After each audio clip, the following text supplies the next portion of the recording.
G'day. It's Stefan Angelini, and welcome to another episode of the Real World Podcast with good old Tom Gleeson. Hey, mate. Thank you for having me. You normally do 3 g'days. You just did 2. G'day. Thank you. So those of you who didn't know, yes, look, we are financial planners, and Tom went through a period when you're in the army representing Australia.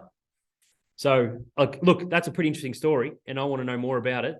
And eventually, maybe we'll see how it relates back to finance, if any. If it does. Yeah, for sure. But, mate, tell everyone out there, what is your story? So joined the army in 2014. And the quick summary is joined up, went to Wagga, spent 3 months training there, moved on. I chose infantry, so I moved on to Singleton, spent 6 months there in New South Wales, and then got posted to Darwin to join the 5th Battalion. And in my time there, so in total 5 years in my time, the majority of that in Darwin, in my time posted to Darwin, did a little bit of training in Indonesia, and then in 2016, 17, spent 6 months in Iraq. And got out 2019, called Steph. Now I'm here. Came into finance. Yeah. Just missed the books. Yeah. Missed the books. Yeah, 100%. So learned how to shoot guns. Yeah. Learned how to train hard. Yep. Learned that boys that went to private schools in Melbourne probably not the best drinkers in Australia. No, probably got pantsed a bit by boys from country New South Wales. Instantly, yeah.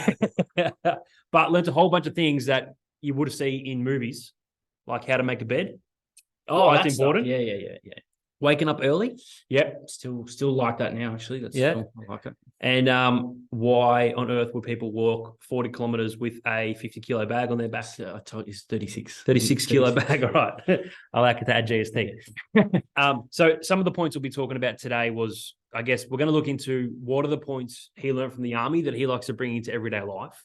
And if you're just an information buff, and this is a different world for me anyway. Yeah. To hear about the kind of things that you did and I guess why it's important. Yeah. And then we're going to see if it relates back to sort of financial management. Yeah. Is that cool? Yeah, that's cool. You think it could? I've heard 100%. I've heard that before. It's a different world, which is until you know someone who's done it, it's tough to get a bit of a understanding. So I've got a bit of a list of things. It's not an exhaustive list by any means. But the idea is that I give you a little bit of a snapshot, because if you don't know someone who's done it, it's sort of hard to get a read on what it's like, because it's a mixture of plenty of good and a little bit of bad. Yeah, and if you're lucky, we might finish with an arm wrestle. Just see who's actually done it. No, I did not commit to that. All right. So if you're hanging on for the full podcast, that was just an introduction. If you want to access the full podcast, head on over to the Real Wealth Podcast with Stefan Angelini and Tom Gleeson. What are we on? We're on Spotify, podcasting, and YouTube, and anywhere else you can find us. Yeah. How good. Cool. All right.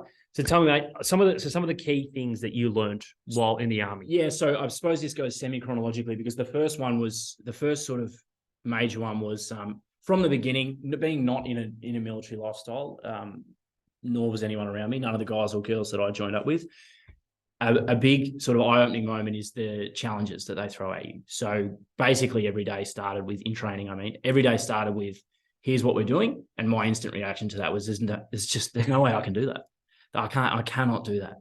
Full of self-doubt. And I assume, I can't speak for anybody else, but I assume other people are in the same situation. So just by sheer weight of numbers, they throw these challenges at you.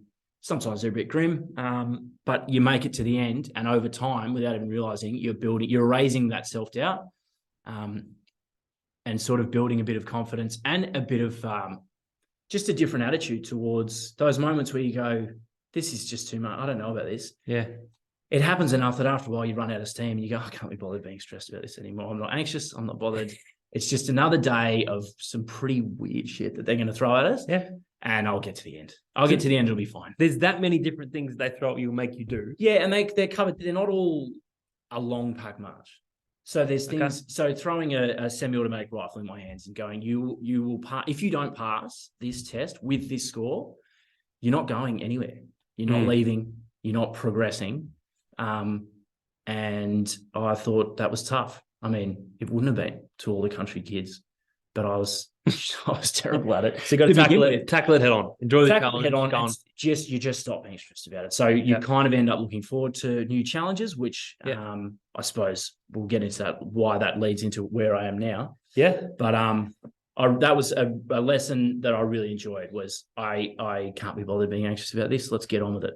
And then what about, I guess the next one would be punctuality. Yeah. So, I mean, I have a bit of a different take on punctuality because there's not myths, but there's a perception around punctuality that I've heard plenty of times before, which is a reason for being punctual is it shows respect, or it shows how much respect you have for the person that you're with, the person that you're meeting, the person you're engaging with, whatever. And I don't necessarily agree with that one. Like case in point, I just spent Christmas in New York with my brother who's moved there. And in that time, I saw him nearly every day because it was 3 weeks. It was great fun catching up with him. And one time I organised to meet at Madison Square Garden. We were going to go watch the Rangers. I was 20 minutes late. It's not because I love him with my whole heart, but I had to catch a train there and I don't know the New York City subway system. I was late for a different reason. It's not a reflection of what I think of him. Okay. So that's not why I find punctuality important. The reason it's important to me is because whenever there's a plan, and that could, whatever field you're in, it could be take the gun pit on the top of that hill, or it could be me and Steph are heading down the road to meet someone for lunch. They're both plans, right? At some point, something's going to go wrong. Nothing ever goes to plan. That's just the way it is. When that happens, if I'm early, at the very least on time, but if I'm early, I get first access to that new information. So when it comes to, well, what do we do from here? How are we going to handle this? What are we going to change? I'm probably making those decisions because I was there before anybody else. Yep. So the punctuality is a way of walking into a situation with confidence, being like, whatever happens, I'm going to know first, and then I'm reacting. And that's why I like it. Shit, don't think about that. That's good. That's a great point. You are punctual though, but do you just do it? You've never thought about why you do it. You just do it. Yeah. Well, yeah, okay. more the respect thing, but now you think about it, that being punctual, to be privy to information from the start. 100%. It's great. It's a much better way. Yeah. I'm going to get the new information before anybody else. And that just gives me a bit of comfort. Yeah, that's right. Rock up to a party. Well, you guys, no, we're actually going over to this house. Yeah, now. Great. You lock up late. No one's there. You would have been the same as me when people were like, oh, the party start, like the invite says 7:30, so we'll get there at 9:15. And I was like, let's get there at 6:30. What else are we doing? Anyway, that's a different issue. What about preparation and being prepared for things? Preparation. So this absolutely, with a caveat, well, not a caveat, but preparation goes hand in hand with one other thing which I'll get to. But preparation, if the situation allows for it, preparation and rehearsal. Really important, really good qualities to have. Something that I learned in my time in Darwin. When the situation allows for it, if you can be prepared, if you can rehearse situations that you know you're going to be in. So the army examples would be section attacks, pretty obvious one. Because we know that's something that we're going to be doing, that's something that we rehearsed constantly. What, a section attack? Sorry. Honestly, a pretty common one. I don't know what a section attack is. Lingo. So section 8 or 9 man section, you got gunners. You got everybody else has rifles. Yeah. But you move around, you operate as a section within a platoon. So a platoon is just made up of multiple sections. Okay. Think of it like the forward line. Yeah. So the team is not the forward line. The team is Geelong, but they have a forward line. Okay. And they do something within that unit. Yep. While the mids do something and the backs do something. So I'm in a section, and anytime you hear a round crack off, there's an exact process that you run through. Oh. No matter what. Everyone knows their job. And it's not because we're making it up. Yep. We've practiced it to the point of literal heat exhaustion. Yeah. It happened a lot in Darwin. Not to me. Yeah. But the gunners know what they're doing because they have an area weapon. Okay, so they're suppressing. Now the rifles are moving up. GLAs are popping off grenades. It's all I won't get into that side too much. But the point is, when an action takes place, our reaction is rehearsed. If you can, prepare. And if you can, rehearse. There's things that we rehearse because we know we're going to be doing them. But you can't always be prepared, right? That's the thing. That's why this goes hand in hand with what I would call cuffing it. Yep. Also winging it. Yep. So there's a time for preparation and rehearsal. There's a time for just making it up. And the reason that the thing that I always just come back making to, it up. Just getting on with it. Yeah, just do it. Yeah. Act. You've done enough of it. You got most of the information that's ready. Yeah. Then you just got to go. Now we got to do it. So as an example, what would be an example? Well, sorry, before we go to that, the thing that the reason I always come back to this is because of the saying that I heard that an 80% solution right now is better than a 100% solution in 2 weeks time. Yeah. Okay. So what are we going to do now? Let's go now. It doesn't help me if you tell me the perfect course of action when it's all too late. Because in the army, something might have happened in that instance. 100%. To help them prepare themselves. Yeah. And we're acting. We're getting on with it. So I'm looking at who's got an answer for me now. It doesn't have to be perfect. I'm going to pick one that's really good. Yep. It's not perfect, but let's go. Let's play footy is the old saying. Like that. And so people, I guess, rather than like working hard and training a lot to get it done, you work smart, right? Work smart or work hard? This is the one. This is another one that I heard, but I really don't like this one. I think a lot of people would have heard don't work hard, work smart. Have you heard that one before? Yeah, too often. Okay, good. Yeah. So I'm not the only I'm not smart, so I work hard. I heard it in military circles, and I really didn't. I didn't say anything, but it just causes waves. But I used to hate it because I just think anyone can work smart if you have the time allowed, and you have plenty of rest, and you've got a roof over your head, and you've got access to people, access to experts, case studies, examples. You can get advice. Then anyone can work smart in that sense. And what I'm looking for, what I really value, is the small percentage of people that can work hard when they've got their back up against the wall and they don't have all those luxuries. Who's going to dig their heels in and just get it done? So I used to take that and just flip it when superiors were like, remember, it was just a step short of saying, take shortcuts. They would say, don't work hard, work smart. And I thought, no, we're going to work hard. Yeah, we shit, it's the fan. We've got to work hard. 100%. Okay. Yep. Plus, also, I never thought, but I probably don't fall into the super smart category, so I had to work hard. That's it. Yeah. So we don't get much sleep. Yeah. Got to work harder. Yeah. All right. So look, we always see in movies that I guess people in the army are super organized, make their bed, fold their underwear. How does that relate to you?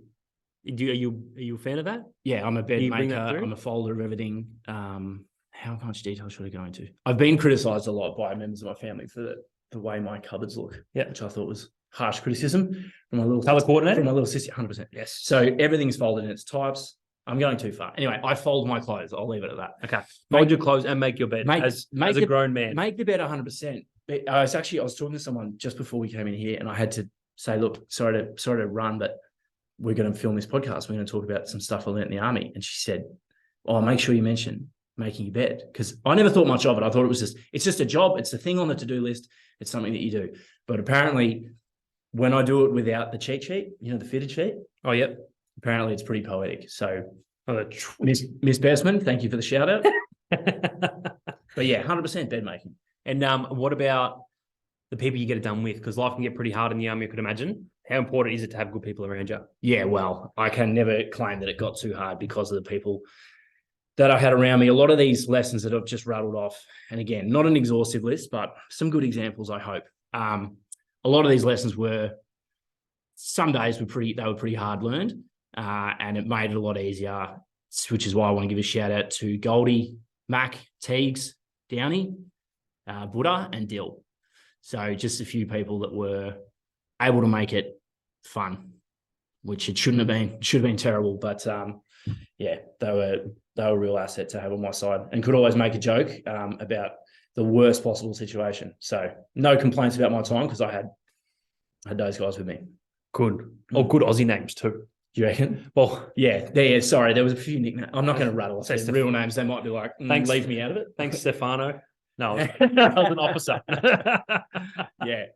No, that's cool, man. That's some really good insights into, I guess, the army life. I mean, if you got to learn how to shoot a gun and protect the country, and what to do when someone's shooting bullets at you, like all those sort of playing part. But now let's get into sort of how taking some of those into financial management, how they relate. Do they relate? Yeah.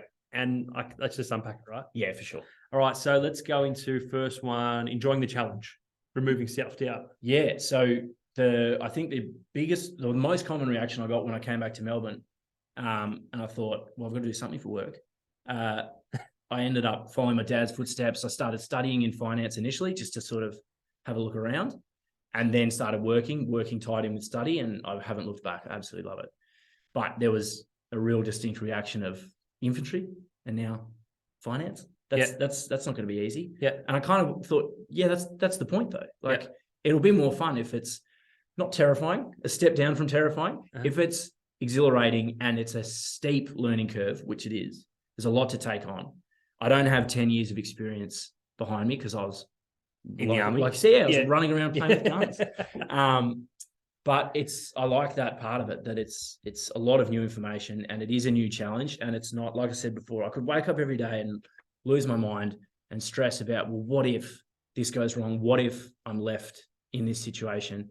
But I kind of enjoy it. It's good fun. And I've got a good safety net. But like in financial management, enjoying the challenge is there's always going to be like a different asset class or something's going to pop up, or banks going bad, Silicon Valley Bank going belly up, and all these different things are going to get thrown into it. But just embracing it and enjoying it and rolling through it, these things happen. You just got to be able to push through it is one of them. But also, if there's like a fancy situation that arises in our industry, at least you've got to be willing to get in and do the research and know this is going to be tough to figure out, but I'm really looking forward to figuring it out. Yeah.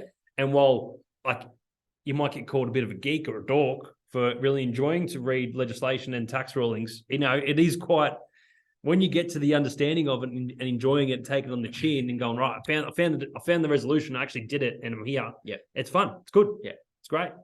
So that's how it sort of relates back to financial management, enjoying the challenge. When you said geek and dork, were they stories from real life? Have you been called that? Yeah, my wife picks on me all the time. That's right. We'll talk about that after. I'll get a box of tissues. We'll talk about it after.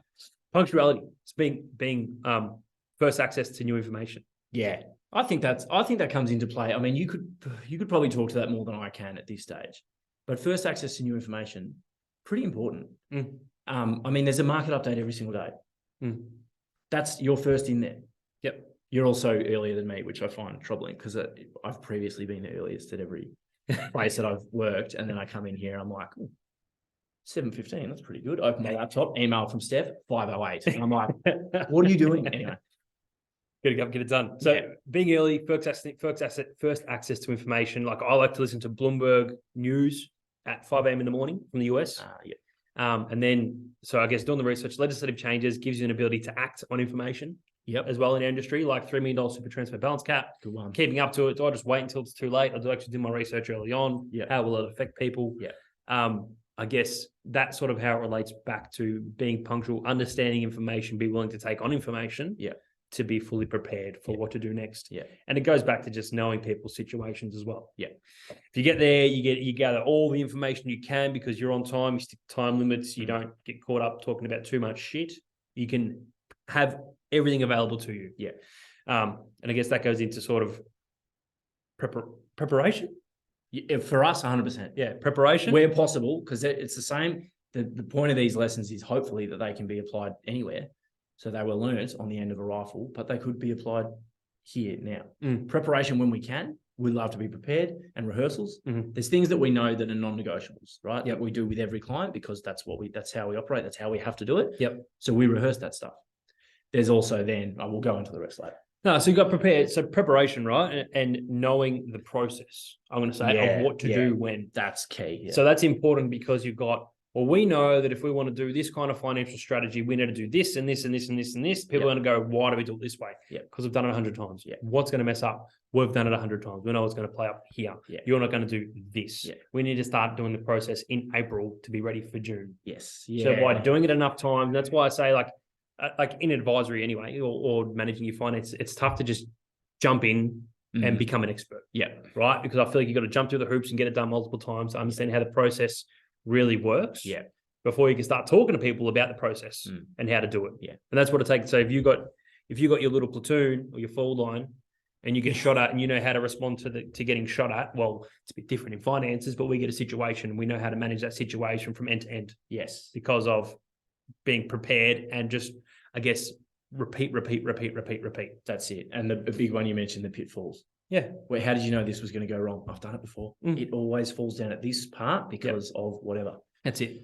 100%. And we don't have frantic at the end of June. We do not have frantic end of Junes. Because we get cracking on it early. Try. So already doing end of financial year tax preparation. There you go. But like sort of cuffing it is a bit different in our industry. All right. And let's say that cuffing it, we don't like to do it. No, but sometimes you have to do it. That's the point. It's not something that you factor in. You go, I'm just going to, on Wednesday, I'm not going to prep anything. I'll just cuff a lot of it. But sometimes the situation calls for it. You've got to be able to jump in there and act or react. Not plan, not ask questions. Act or react.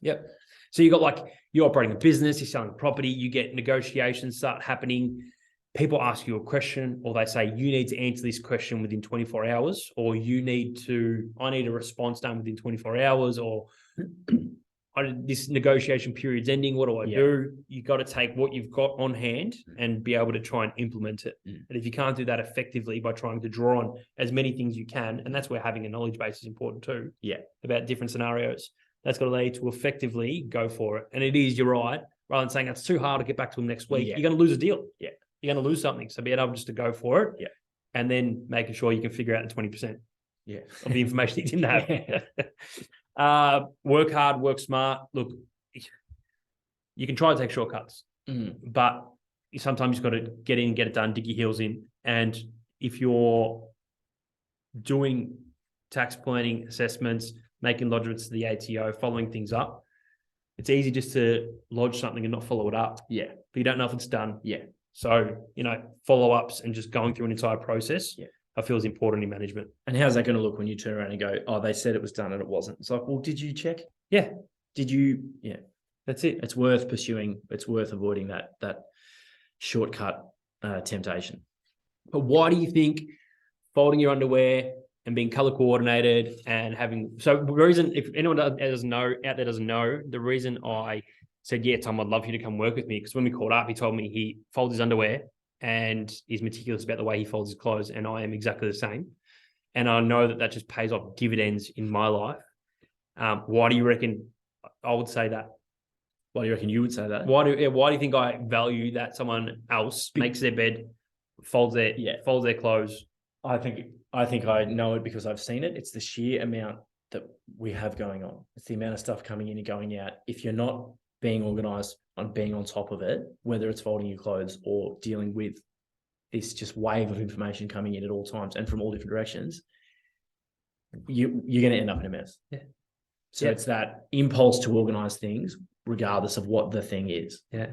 Admin game. I reckon admin game is so important. 100%. Like getting that admin game right, yeah, knowing where to find information. When you've got a whole lot of things going on, I'm going to pick out this and I know exactly where to find it. When you can't spend 30, 45 minutes looking for something. Yeah. So I believe like any older successful person that have a look at their admin game and how they organize things and how they like things, kept in different areas.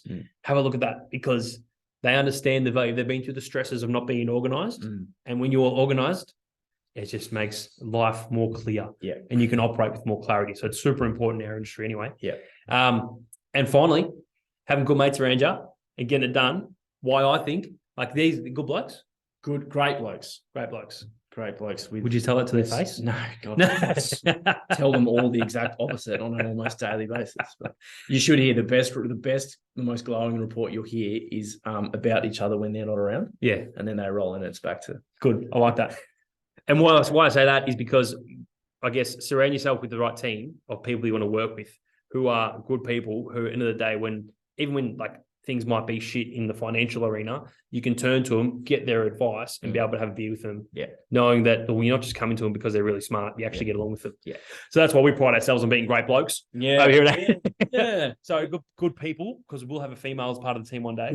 Good people. Yeah. With good values. And that's why I think everyone in the army that you went in with anyway all have the same values. Yeah.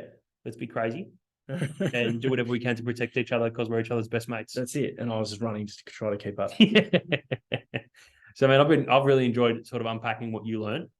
I don't have any experience in handling a gun, or that's why I didn't understand what you meant when someone pops off a shot and you got the Sorry, I swore I wasn't going to do any lingo, and then I just powered straight over that. But hopefully the forward line, back line thing helped describe a little bit of how it operates. It's cool, man. I'll find out in comments if people are like, what's up with Tom? Did he hit his head? Like, what's he talking about? It's cool. I said SVB. No one even knows what that is. Silicon Valley Bank. Yeah. Good. Anyway. Cool. Yeah.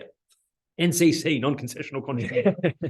Gosh. Anyway, that was cool. Unwrap it, man. So something a bit different. Hopefully you can take some of those lessons into your own financial management as we implement here at Angel Advisory. So if you've got any questions on how to shoot a gun, reach out to Tom. If you've got any questions about your personal financial management, reach out to hello@angeladvisory.com.au. Thanks, brother. Thank you for having me. All right. Well, thank you for listening. See you later. Cheers. Bye.